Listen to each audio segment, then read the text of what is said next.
Vamos ao texto sagrado, queridos.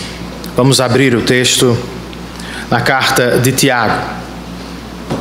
Estamos quase lá, há algumas semanas, para aqueles que já cansaram. Mas para aqueles que estão desfrutando, ainda tem muita coisa para ouvir da parte de Deus através deste livro. Hoje nós vamos estudar então o primeiro parágrafo do capítulo 4. Tiago 4, do 1 ao 10. Minha família inventou um jogo que se chama Quem Sou Eu?, cujo objetivo é estudar e conhecer os personagens bíblicos. Geralmente nós jogamos aos domingos, depois dos cultos. E através de dicas, nós vamos tentando relembrar e decifrar os personagens dos nossos adversários. É um jogo extremamente divertido e, claro, bastante educativo também. E por isso, quando Sabrina encontrou um jogo que tinha o mesmo título em uma livraria da cidade, não pensou duas vezes. Ela comprou, fez a compra e chegou em casa com a novidade. Imediatamente fomos jogar. Mas algo deu muito errado. O jogo era infantil, mas a primeira carta que Beatriz leu foi a seguinte: quem sou eu? Dica: minha irmã foi estuprada e eu me tornei inimigo de meu pai. Cartas depois, Sofia leu o seguinte: quem sou eu? Cortaram minha cabeça e a levaram para Jerusalém. Pouco depois, Sabrina chegou a carta que dizia o seguinte: quem sou eu? Ofereci os meus filhos em sacrifício a deuses pagãos, eu os queimei. E mais à frente, ou um pouco depois, eu mesmo li uma carta que dizia: quem sou eu? Meus irmãos me venderam como escravo e eu sofri assédio sexual. Meus irmãos, a cada carta estranha que eu lia ou ouvia, eu orava intensamente para o jogo terminar. E quando finalmente terminamos, eu e Sabrina ficamos com a impressão de que o jogo não era nem um pouco infantil. Contudo, ele era extremamente realista. Embora fortes, os fatos destacados pelo jogo infantil retratam a dura realidade da vida em um mundo caído. E ela, a realidade, é por vezes chocante. E por isso tem o poder de nos despertar, nos colocar em alerta. E é bem isso, irmãos, o que Tiago quer fazer conosco através deste texto. Seu propósito é nos acordar com um encontro ou com um choque de realidade. Vamos ler o texto? Tiago 4, do verso 1 ao verso de número 10. De onde vêm as guerras e contendas que há entre vocês? Não vêm das paixões que guerreiam dentro de vocês? Vocês cobiçam coisas e não as têm. Matam e invejam, mas não conseguem obter o que desejam. Vocês vivem a lutar e a fazer guerras. Não têm porque não pedem. E quando pedem, não recebem, pois pedem por motivos errados, para gastar em seus prazeres. Adúlteros, vocês não sabem que a amizade com o mundo é inimizade com Deus? Quem quer ser amigo do mundo faz-se inimigo de Deus. Ou vocês acham que é sem razão que a Escritura diz que o Espírito que Ele fez habitar em nós tem fortes ciúmes. Mas Ele nos concede graça maior. Por isso diz a Escritura: Deus se opõe aos orgulhosos, mas concede graça aos humildes. Portanto, submetam-se a Deus. Resistam ao diabo, e ele fugirá de vocês. Aproximem-se de Deus, e Ele mesmo se aproximará de vocês. Pecadores, limpem as mãos. E vocês, que têm a mente dividida, purifiquem o coração. Entristeçam-se, lamentem-se e chorem. Troquem o riso por lamento e a alegria por tristeza. Humilhem-se diante do Senhor, e Ele, o próprio Deus, os exaltará. Vamos orar? Senhor, muito obrigado. Muito obrigado pelas mães que estão presentes e pela oportunidade que temos de Te dar graças por elas. Que elas sejam sábias, firmes e que se refugiem no Senhor. As que choram, que o Senhor as conforte. Que o Senhor esteja com todas elas.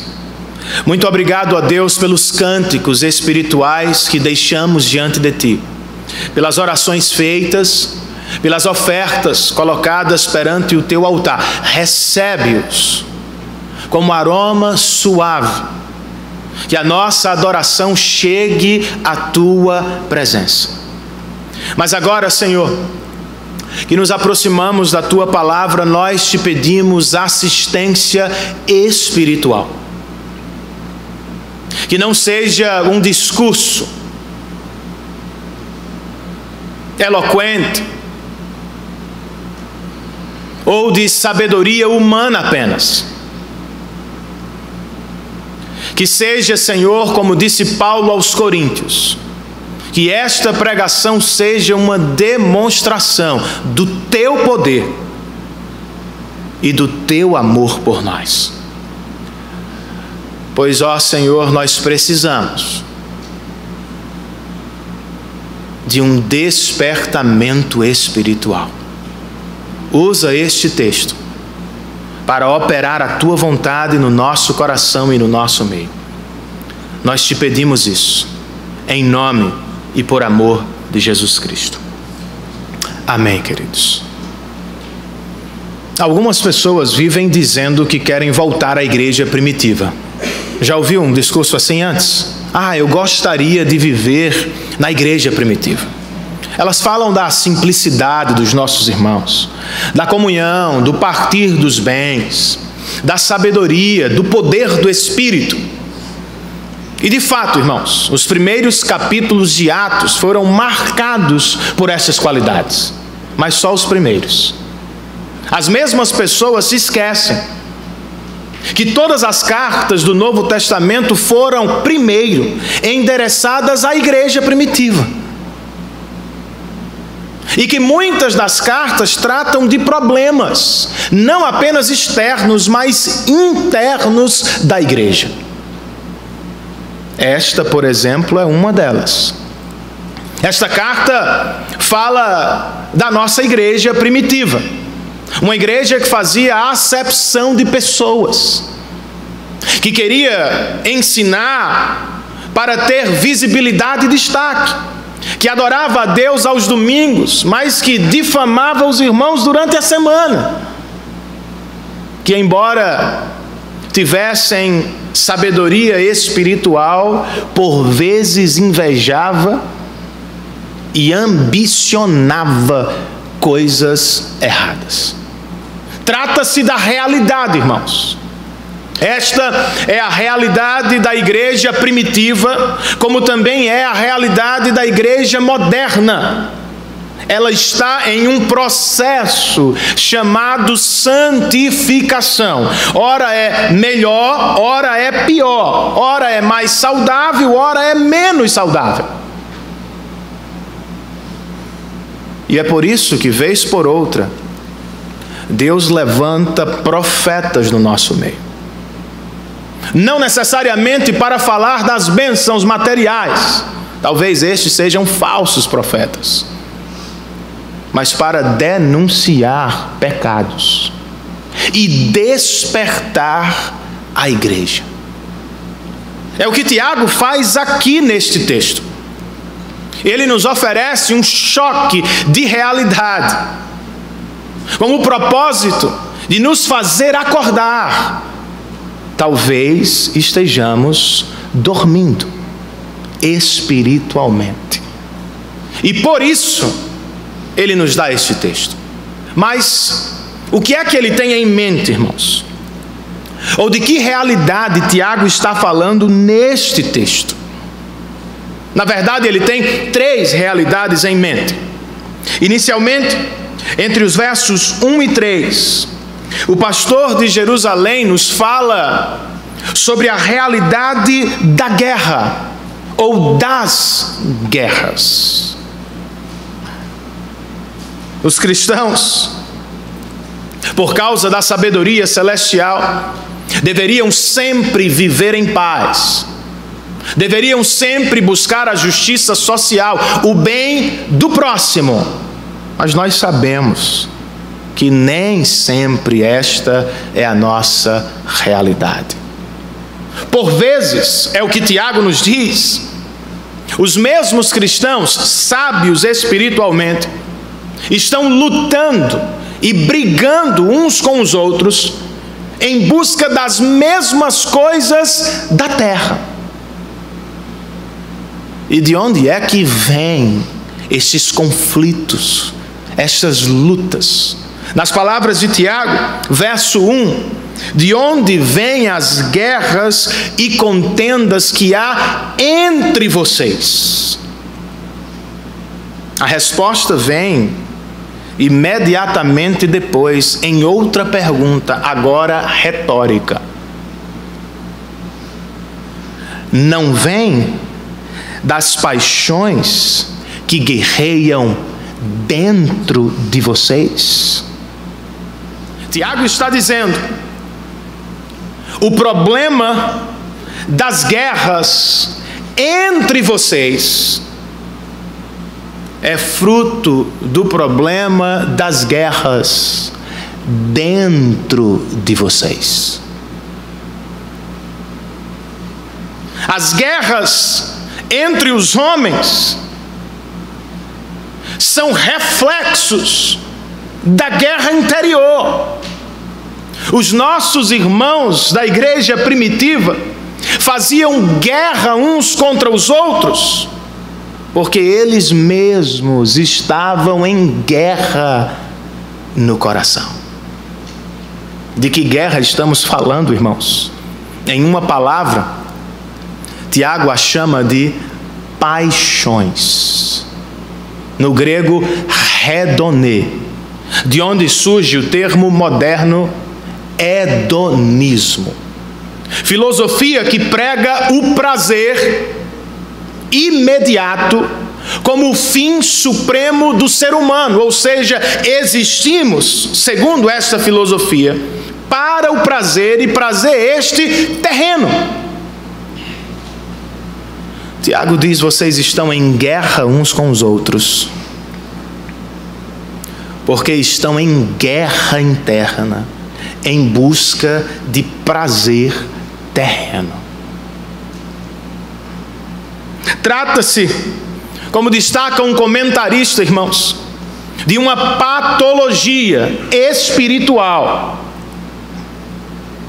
E Tiago a apresenta no verso de número 2. Ele nos diz, vocês cobiçam coisas e não as têm. Matam e invejam, mas não conseguem obter o que desejam.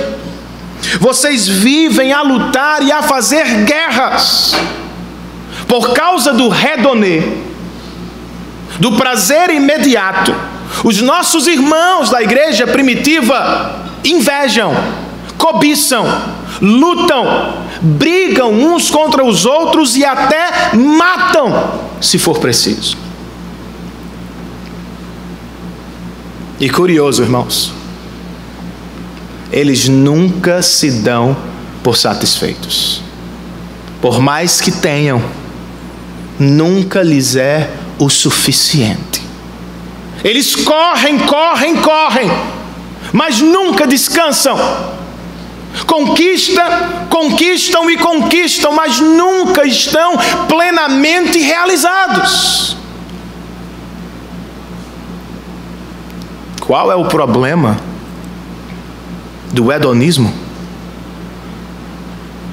De maneira aparentemente estranha, Tiago liga o problema do prazer imediato ao problema da oração equivocada. Verso de número 2, parte B, ele diz: vocês não têm porque não pedem. E quando pedem, não recebem, pois pedem por motivos errados, apenas para gastar em seus prazeres. De acordo com ele, alguns cristãos sequer oram, porque sabem lá no fundo que alguns de seus pedidos são pecaminosos. Não têm coragem de colocá-los diante de Deus. Fazem bem. Outros oram, mas Deus não lhes atende, porque eles oram motivados pelo redonê. Eles oram motivados pelo hedonismo. Eles querem usar Deus como meio para alcançar seus fins terrenos e passageiros. Será que este texto não nos ajuda a entender o porquê de algumas das nossas orações não serem respondidas? Você tem algumas e eu também tenho outras. Oramos e por vezes o céu parece fechado. E nos perguntamos: por que Deus não nos dá uma resposta? Talvez seja, irmãos, porque estamos doentes de hedonismo mundano e motivados por ele, nós só queremos mais do mundo para mais prazer individualista. Quando orarem, Jesus nos ensinou: digam: Pai nosso que está nos céus, santificado seja o teu nome, venha a nós o teu reino, seja feita a tua vontade. Mas por vezes o que oramos é: Senhor, exalta o nosso nome, agiganta o nosso reino, faz a nossa vontade. Ele não é obrigado. Ele não é seu servo. Ele não é um Papai Noel. A oração cristã não barganha. A oração cristã não intimida Deus. A oração cristã não o obriga. Antes, a oração cristã é movida por Deus, para Deus e para o bem do povo de Deus. Santifica o teu nome no meu coração. Avança a tua causa missionária para o bem do teu reino e faz na terra, na minha família, na minha igreja, no meu país e no mundo a tua vontade. assim como ela já é feita nos céus. O silêncio dos céus não é culpa de Deus. Talvez seja nossa. O problema talvez sejam as nossas motivações erradas. Será que este texto também não nos ajuda a entender, irmãos, o porquê vivemos em guerras e contendas uns com os outros? No casamento, na família, no trabalho, na escola, na faculdade. O problema é sempre dele, dela. Você vai conversar com um casal e ninguém diz assim: eu sou o pior pecador. Não, é sempre ele é o problema, ela é o problema. Porque ele fez, eu faço. Porque ela falou, eu retribuí. Tiago diz: olhem para dentro. Vocês estão em guerra do lado de fora, marido e mulher, porque talvez vocês estejam em guerra dentro de vocês. Vocês caíram na armadilha do hedonismo, que diz o seguinte: se vocês me conquistarem, vocês serão plenamente realizados. É por isso que cobiçamos algumas coisas. É por isso que você ambiciona algum lugar. É por isso, irmãos, que fazemos tanta questão por ter esta ou aquela posição, por fazer esta ou aquela viagem, porque nós acreditamos na mensagem da salvação existencial do hedonismo. Se chegarmos a este lugar, se vivermos aquela experiência, se tivermos aquela pessoa ao nosso lado, nós seremos totalmente realizados. Mas esta é a verdade? Na prática, eu e você sabemos que não. Por vezes, em busca de prazer, o que fazemos é guerra, uns contra os outros, e o que encontramos ao final delas? Solidão. Algumas pessoas chegam ao topo do mundo apenas para descobrir que estão sozinhas e que no processo machucaram e perderam amigos e familiares queridos. Pior do que isso, quando chegam ao topo e agora acham que serão plenamente realizados ou felizes, descobrem que não. A satisfação passou. O prazer evaporou. Por quê, irmãos? Porque, como disse o pregador de Eclesiastes, tudo é vaidade. Tudo é como o vapor, é como a neblina, escorrega por entre os dedos. Ora existe, ora desaparece. O problema, no entanto, não é necessariamente o prazer. Fomos feitos para ele. O grande problema é a fonte dele. Através do profeta Jeremias, o Senhor nos diz: o meu povo cometeu 2 crimes contra mim. Prestem atenção. Eles me abandonaram, a mim, fonte de água viva. Primeiro. Segundo crime, cavaram suas próprias cisternas de água, só que elas estão rachadas, não retém água. O mesmo Jesus disse à mulher samaritana ao pé do poço de Jacó. João 4: se tu beberes desta água do poço de Jacó, símbolo do prazer terreno, tu terás sede outra vez, mulher.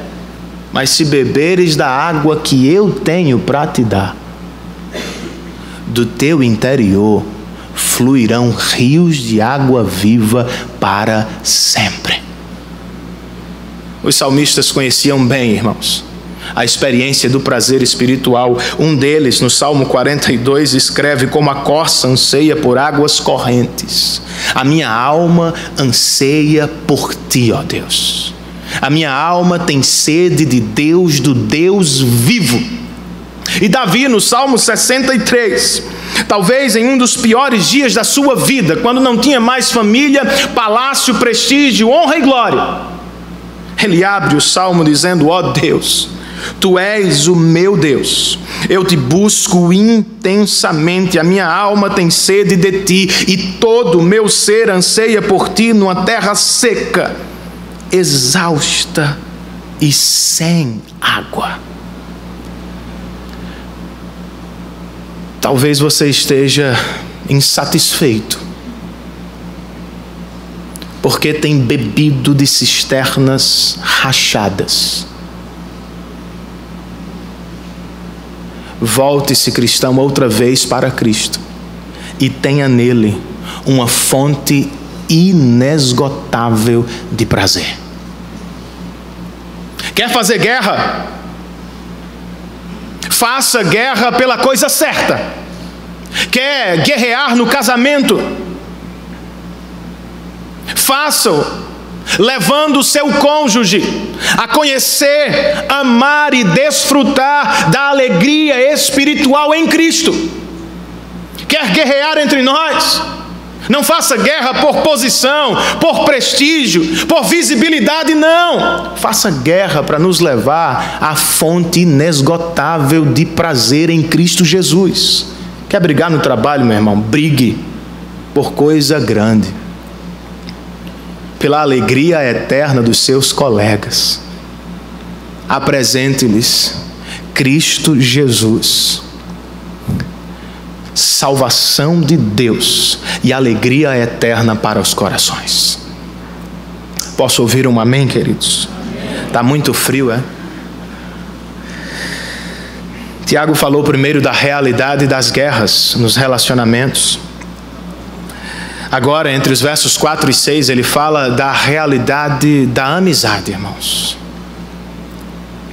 Outra vez, nós deveríamos ser sábios.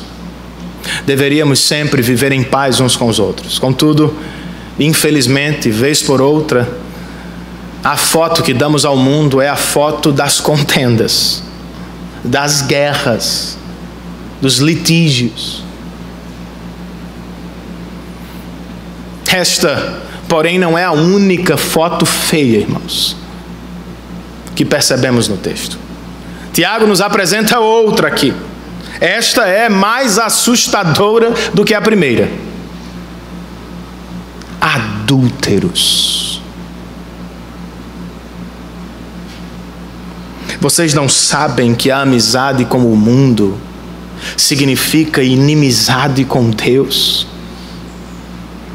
Quem quer ser amigo do mundo faz-se inimigo de Deus. Esta é uma proposição, uma verdade bíblica. Mas antes de destacá-la, eu queria falar do que está em torno dela. Primeiro, note que Tiago não está falando da amizade com pessoas no mundo, ou do mundo, ou com não cristãos. Ele não está proibindo amizade entre cristãos e não cristãos. A amizade sobre a qual ele fala é com o próprio mundo. Seus valores, princípios, sistemas, falsos deuses. Outra coisa a ser observada é o próprio termo amizade. Para você, pode ser um mero conhecer, ou quem sabe um simples conviver com alguém. Para Tiago, amizade significa união íntima profunda, namoro apaixonado. E é por isso que ele usa esta figura: adúlteros. Ele já chamou seus leitores de irmãos, também os chamou de amados. Mas agora o tratamento muda drasticamente. Vocês são adúlteros. Vocês estão cometendo algo horrível, grotesco, estranho. Vocês estão revertendo a reversão da salvação. Porque um dia foram inimigos de Deus, por causa de Cristo se tornaram amigos. Mas vocês, que são amigos por causa de Cristo, estão em namoro com o mundo. Vocês se tornam, ainda que momentaneamente, inimigos de Deus. É algo estranho. Talvez não seja sério para você. Talvez seja normal para você. Não é para Tiago, porque não é para Deus. Ou, ele nos pergunta no verso 5: vocês acham que é sem razão que a Escritura diz que o Espírito que Ele fez habitar em nós tem fortes ciúmes? Ele não está citando um texto da Escritura. Tiago está citando uma doutrina da Escritura que aparece e reaparece muitas vezes ao longo do Antigo Testamento, a saber, o ciúme pactual de Deus. Ele tem ciúmes de você. Se somos dele, se estamos aliançados a ele, nós lhe somos propriedade exclusiva. Logo, irmãos, como um marido não tolera traição, ou uma esposa, o próprio Deus diz: eu não vou aceitar adultério espiritual. Não vou tolerar sincretismo religioso no coração de vocês. Qual é a solução de Deus para os cristãos que muitas vezes revertem a reversão e que se tornam inimigos e adúlteros? A graça de Deus, irmãos. Vocês estão de mão dadas com o mundo. Estão tendo um caso de amor com outro Deus. Talvez Deus pudesse dizer: então sigam. Não é o que ele faz. De acordo com Tiago, no verso 6, ele nos concede graça maior. Não é apenas graça salvadora, nem tampouco graça inicial. Tiago a chama agora de graça maior. Alguém a chamou aqui de a provisão total, completa da graça, para todos os dias da vida cristã. Em outras palavras, Tiago está dizendo: a graça nunca vai parar de jorrar sobre você. Um irmão de nossa igreja voltou recentemente de uma viagem que fez ao sul, durante a qual ele visitou as cataratas do Iguaçu, irmãos. E eu perguntei para ele qual foi a sensação. E ele me disse: meu irmão, me parecia uma fonte inesgotável. A impressão que eu tive era que as águas jamais parariam de cair. É o que Tiago está dizendo aqui. haverá sempre mais graça para cair sobre você. Nós não apenas começamos pela graça, irmãos. De acordo com o Evangelho, nós nos movimentamos, caminhamos, andamos também pela graça de Deus. Não apenas entramos no reino pela graça, nós chegaremos ao final da carreira também pela graça de Deus. Sendo assim, cristão, se lhe é necessário hoje, aproprie-se outra vez da graça. Esteja você mais perto ou mais longe de Deus, mais enrolado ou menos enrolado como o mundo, seja qual for a sua realidade, adentre a sala do trono de Deus, como diz Hebreus 4, por Cristo, e encontre graça e misericórdia para o seu dia de necessidade. A única condição: humildade. O texto diz que Deus se opõe aos orgulhosos, fecha a porta. Não há sala do trono para os orgulhosos. A sala do trono é reservada para pecadores humildes, carentes da graça de Deus. Mas e se você vive outra experiência? E se você hoje tem a sensação de que Deus se tornou seu inimigo? Já viveu isso antes? As coisas de repente começam a dar errado. Todas as portas começam a se fechar. Problemas aparecem de todos os lugares.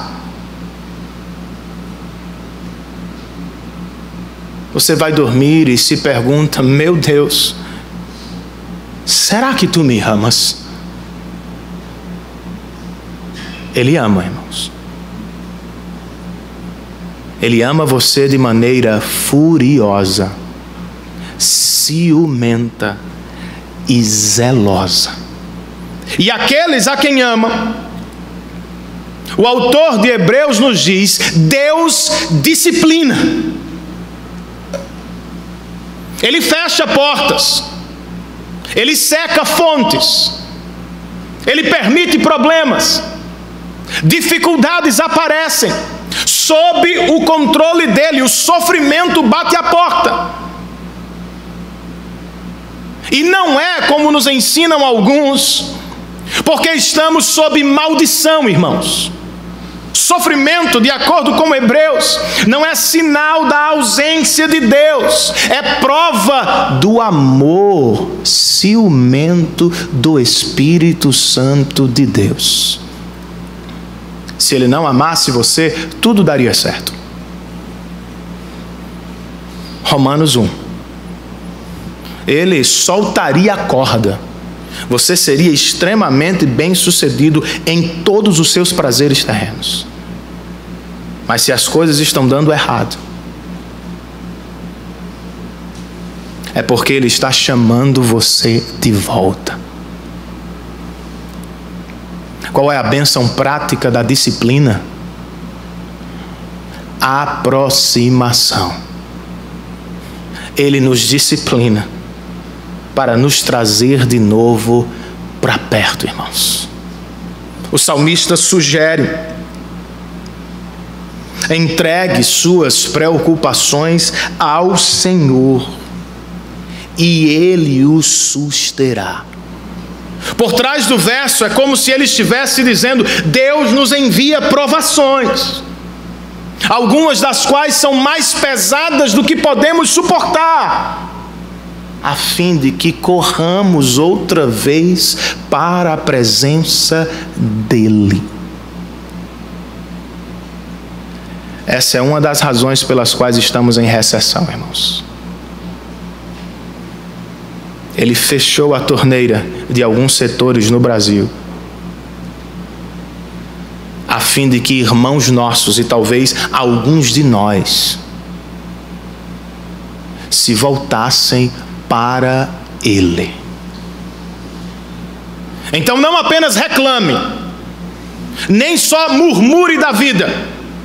Entenda que a dificuldade pela qual você passa hoje talvez seja uma bênção de Deus disfarçada de tribulação, pois Ele disciplina a quem ama. Louvado seja o Senhor por isso. Por fim, irmãos, depois de nos apresentar a realidade da guerra e a realidade da amizade, o pastor de Jerusalém nos coloca diante da realidade da submissão. As pessoas dos nossos dias lotam seminários de autoafirmação e querem a todo custo aprender técnicas de domínio sobre os outros. Eu acho que poucos frequentariam a sala de aula de Tiago, cujo tema é submissão. Parece uma realidade fora da nossa realidade, e é. O Evangelho é contracultural, irmãos. A grande exortação do texto está aqui, no verso de número 7. Portanto, submetam-se a Deus. O portanto é, olhem para trás. Larguem a amizade com o mundo. E parem de fazer guerra uns contra os outros. Se há algo que vocês devem fazer, cristãos, é isto: submetam-se a Deus, curvem-se, humilhem-se, vivam não sobre as pessoas, maltratando e machucando, vivam sob Deus, sob seu amor, cuidado, olhar, graça. Como é que fazemos isso, Renan? Tiago nos ajuda com 3 pares de conselhos. Aos que querem se submeter a Deus neste mundo caído, eis o caminho. Primeiro par: resistam ao diabo e ele fugirá de vocês. Aproximem-se de Deus e ele mesmo se aproximará de vocês. 2 ações que devem ser praticadas pelo cristão e 2 promessas que serão cumpridas por Deus. Ele primeiro nos diz: resistam ao diabo. Primeira ação. A segunda é: aproximem-se de Deus. Elas estão ligadas. Uma explica a outra.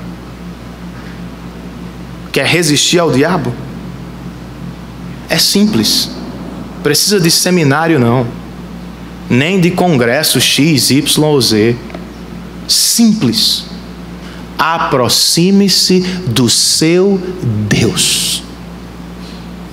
Dê as costas ao diabo e você estará face a face com ele. Esteja face a face com ele e você terá dado as costas para o diabo. 2 promessas, irmãos: o diabo fugirá de vocês e Deus se aproximará de vocês. Foi o que aconteceu a Jesus no deserto, irmãos. Ele resistiu e o diabo fugiu. Foi o que Moisés disse ao povo de Deus também no deserto. Olha que coisa bonita. Ele faz uma pergunta à igreja do Antigo Testamento antes de entrar na terra prometida. Ele pergunta: pois,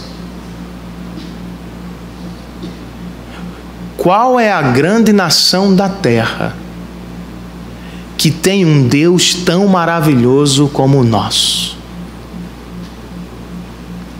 que se aproxima quando clamamos por socorro? Meu irmão, os deuses da terra não funcionam assim. Nenhum outro Deus, falsos deuses, funcionam assim. Eles barganham, eles cobram e eles nos dão dádivas. A promessa de Deus não é um pequeno presente. Ele não nos diz: eu vou enviar esta ou aquela bênção. Se você clamar, eu mesmo irei até você. Segundo par, verso de número 8, parte B: pecadores, limpem as mãos. E vocês que têm a mente dividida, purifiquem o coração. O primeiro conselho vem do culto do Antigo Testamento, quando pessoas se lavavam antes da adoração. O segundo vem da pena de Davi, que não falava apenas de atos externos, mas já no Antigo Testamento se ocupava com a pureza do coração. Em outras palavras, Tiago está dizendo: vocês querem se submeter a Deus, querem se aproximar dele, é necessário preparação. Limpem as mãos, limpem os corações. Vejam por vocês mesmos o que andam fazendo com as mãos, guerreando pelo reino do Senhor ou fazendo guerra pelo reino de vocês. Vejam como anda o coração de vocês. Ele é totalmente do Senhor ou tem ele um caso de amor como o mundo, enquanto se declara casado com Deus? Por fim, o terceiro par que Tiago nos apresenta está no verso 9. Ele diz: entristeçam-se, lamentem-se e chorem. Troquem o riso por lamento e a alegria por tristeza. Notem algo comigo, por favor. O cristianismo nos proporciona alegrias profundas, mais do que qualquer alegria terrena e muito mais do que qualquer oferta religiosa de alegria. Porque Ele, por meio de Cristo, nos coloca em comunhão com o próprio Deus e nos permite, pela graça, chamá-lo de Pai e de amigo. Contudo, irmãos, há momentos na vida cristã em que chorar se torna apropriado, esperado, e não chorar é pecado. Sabe do que eu estou falando? Dos pecados. Você se lembra do que Pedro fez depois de negar Jesus? 3 vezes. Ele saiu e foi bater papo, como se nada tivesse acontecendo. Ele voltou à vida, como se tudo estivesse bem. Ele deu de costas e disse: não, Deus me perdoará. E isto não é tão relevante, Deus sabe, eu sou apenas humano. Foi o que ele fez, irmãos. Lucas registra que Pedro saiu da casa do sumo sacerdote e, por causa de seu pecado, chorou amargamente. O cristianismo autêntico nos apresenta as maiores alegrias da vida, experiências arrebatadoras. Mas não há cristianismo genuíno sem lágrimas de tristeza e arrependimento por nossos pecados. Depois dos 3 pares, Tiago volta à exortação inicial. No verso 7 ele disse, portanto, submetam-se a Deus. No verso 10 ele diz, humilhem-se diante do Senhor. É a mesma coisa. Submetam-se a Deus é o mesmo que humilhem-se diante dele. Só que agora ele traz uma promessa, irmãos. O próprio Deus vai exaltá-los. Sabe o que os homens vivem lutando para ter? Por isso que cobiçam, guerreiam, machucam, lutam, matam, para serem importantes, grandes, para serem exaltados. Deus diz por meio de Tiago, vocês não precisam trabalhar por isso. Se ocupem com a humilhação. Eu já me ocupei com a exaltação eterna de vocês. Foi o que ele fez por Cristo e por nós através de Cristo. O apóstolo Paulo, escrevendo aos Filipenses, no capítulo 2, nos diz que o Senhor Jesus se humilhou, irmãos, e foi obediente até a morte, e morte de cruz. E o que foi que Deus fez com ele pós-ressurreição, ou através da ressurreição? Paulo diz, por isso, Deus o exaltou à mais alta posição, e lhe deu o nome que está acima de todo nome, para que ao nome de Jesus todo joelho se dobre e toda língua confesse que só Ele é Senhor, para a glória de Deus Pai. Curiosamente, Tiago está dizendo o mesmo Deus fará com vocês, pecadores, caídos, diminuídos por causa de sua condição, escravizados por causa do pecado e condenados a uma eternidade de sofrimento por causa de Cristo. Ele mesmo vai exaltá-los à condição de filhos e de herdeiros do reino eterno. E aqui eu pergunto, se é assim, irmãos, como é que devemos lidar com a exaltação entre os homens?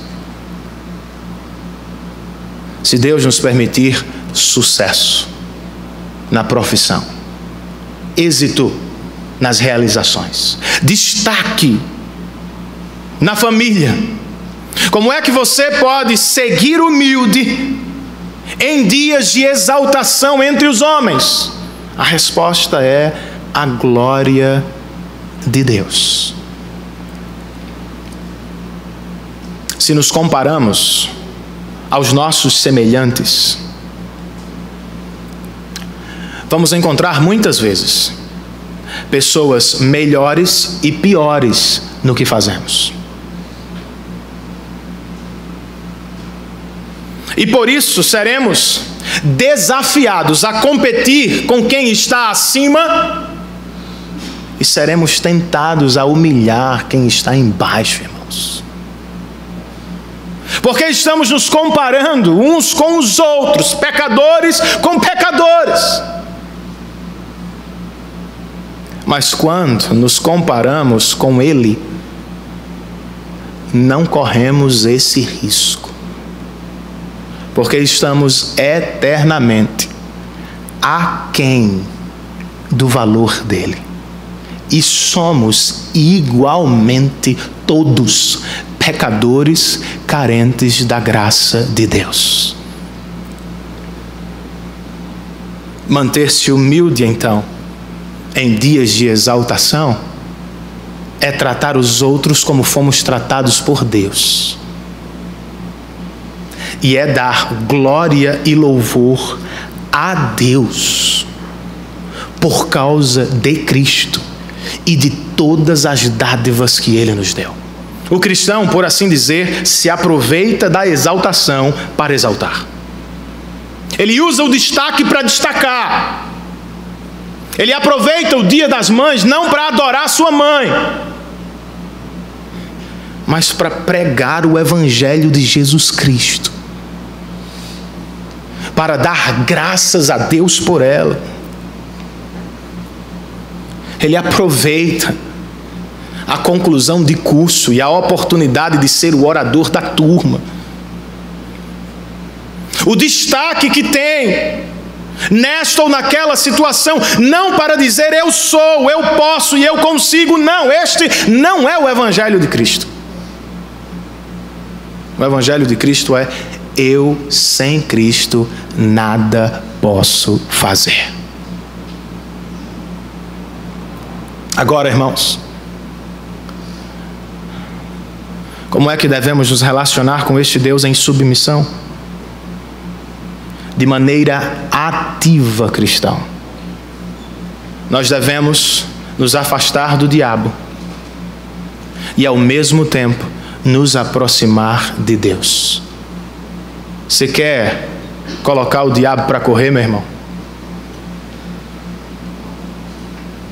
Se aproxime do seu Deus e o diabo fugirá de você. Mas talvez você se sinta muito longe hoje. Quem sabe como o filho pródigo da parábola de Jesus. Levante-se de onde você está, dê um passo na direção dele. E como pai da parábola, Deus correrá em sua direção. Mas isso não é de qualquer jeito. Não é porque você pode andar. Não é porque você é muito valioso. Não é porque seu pecado não importa, não. Paulo, escrevendo aos Efésios, ele nos diz o seguinte: vocês, capítulo 2, que estavam longe, por causa do sangue de Cristo, foram aproximados do Pai. Jesus morreu fora dos muros de Jerusalém, como uma parábola da sua realidade espiritual. Mas ao entregar-se como sacrifício perfeito no seu lugar, por causa do sangue dele, você entrou na casa do Pai.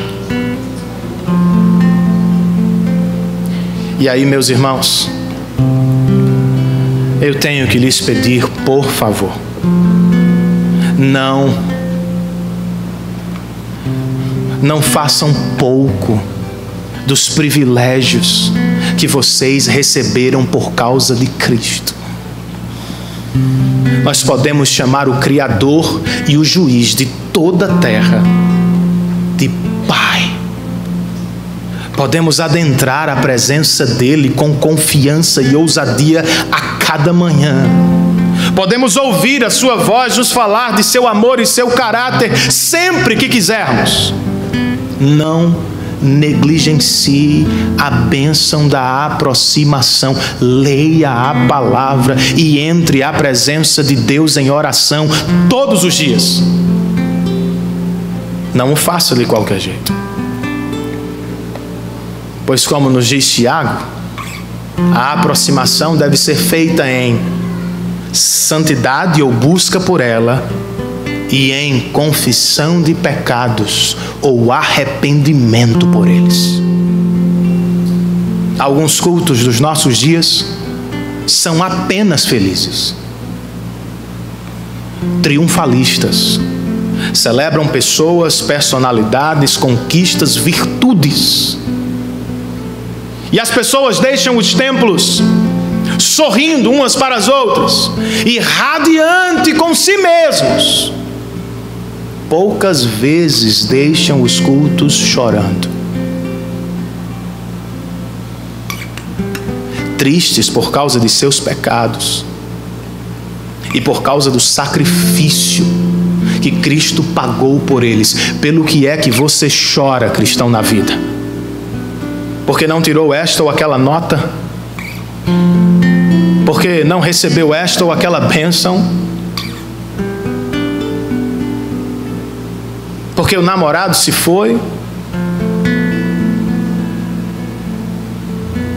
Quando foi a última vez que você derramou lágrimas diante do Senhor por causa dos seus pecados? Depois de pregar em uma conferência, um senhor se aproximou e ele estava nitidamente triste. E eu lhe perguntei por quê.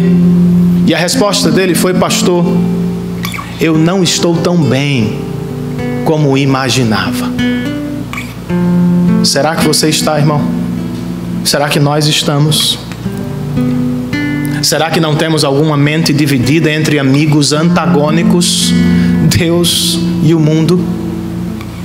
Será que os nossos corações não estão sujos, vez por outra, com ambição, inveja? E será que as nossas mãos não fazem guerra pelas mesmas coisas que os homens e mulheres sem Cristo guerreiam?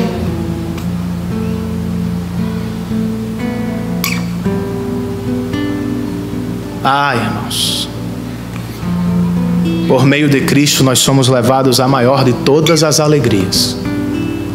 Mas isto não é feito sem lágrimas.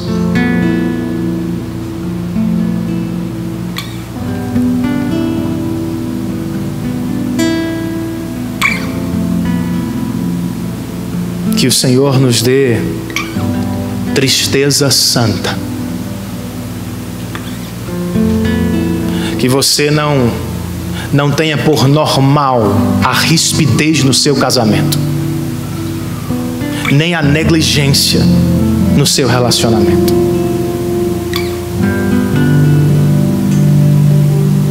Que você não entre e saia daqui como se a maneira como você lida com o dinheiro não importasse para Deus. Que os nossos pecados nos incomodem, irmãos, nos façam chorar por entristecer o Espírito Santo de Deus e por desprezar o que Cristo fez por nós na cruz. Se isto acontecer hoje, Ele vai exaltá-lo outra vez. Como diz Paulo aos Coríntios, a alegria eterna da salvação.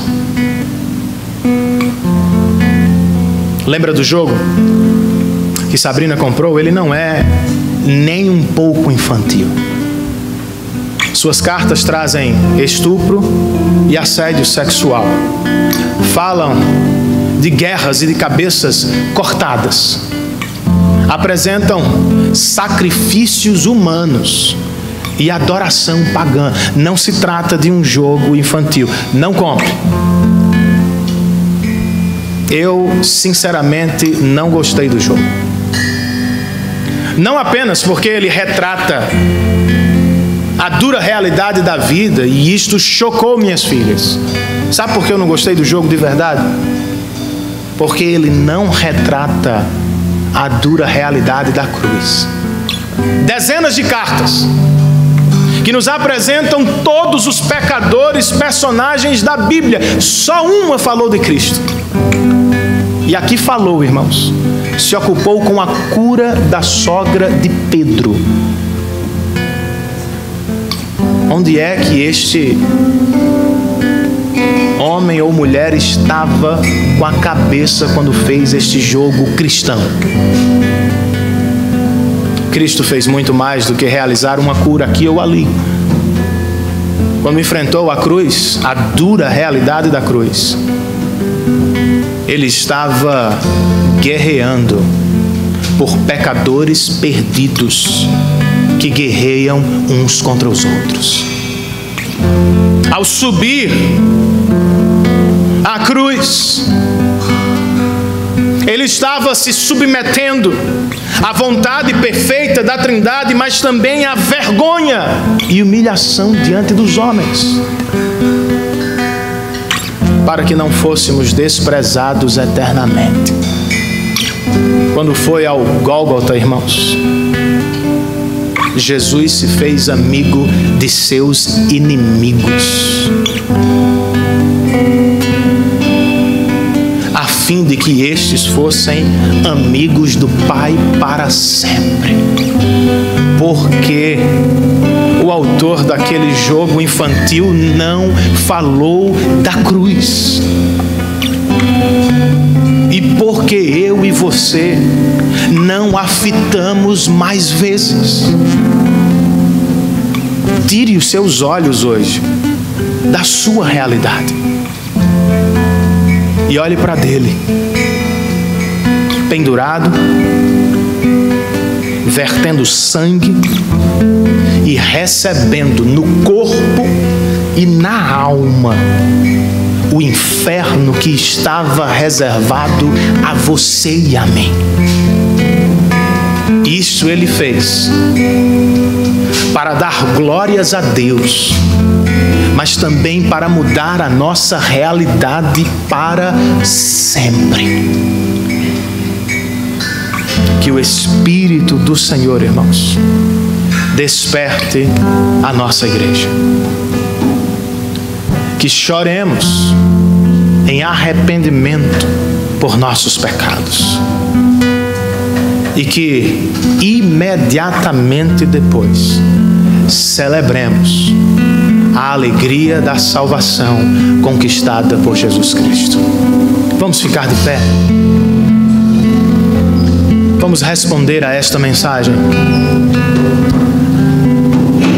como uma canção.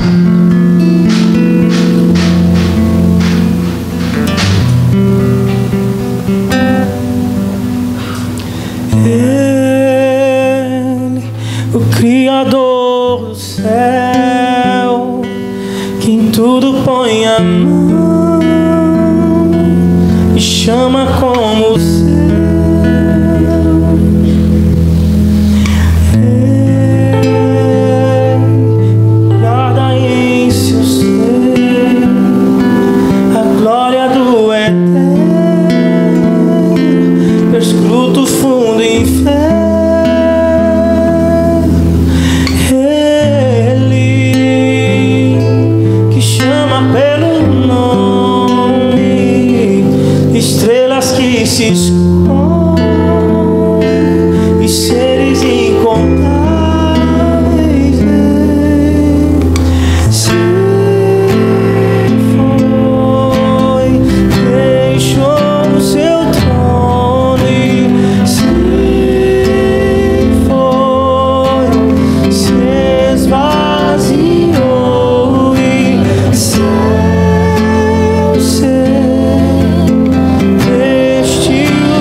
Exaltou então.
Que outra nação, Senhor,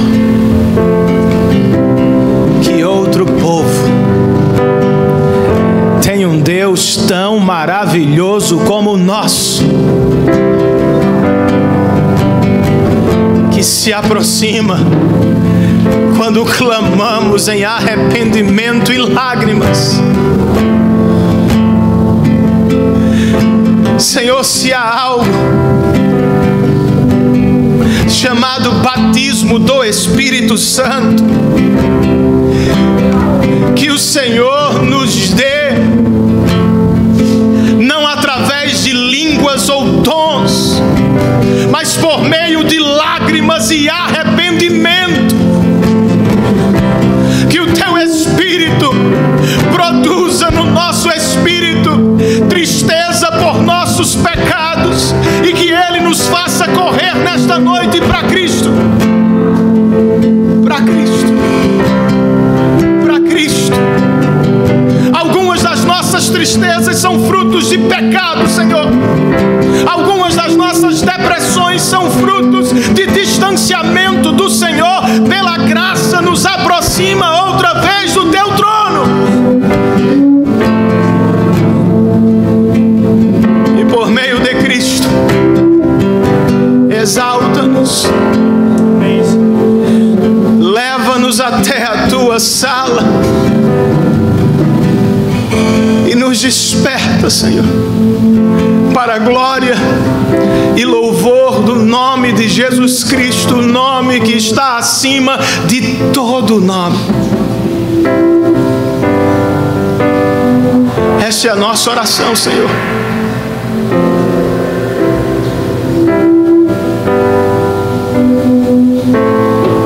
Em nome dEle e para a glória dEle. Que o amor de Deus, nosso Pai, Criador dos céus e da terra,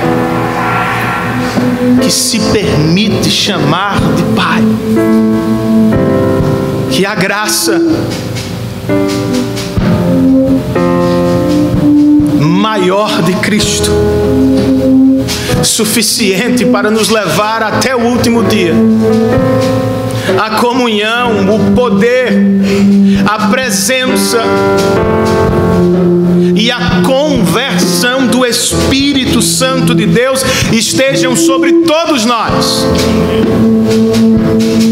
E todos nós, em uma só voz, dizemos amém e amém. Que Deus nos abençoe, queridos, em nome de Jesus Cristo.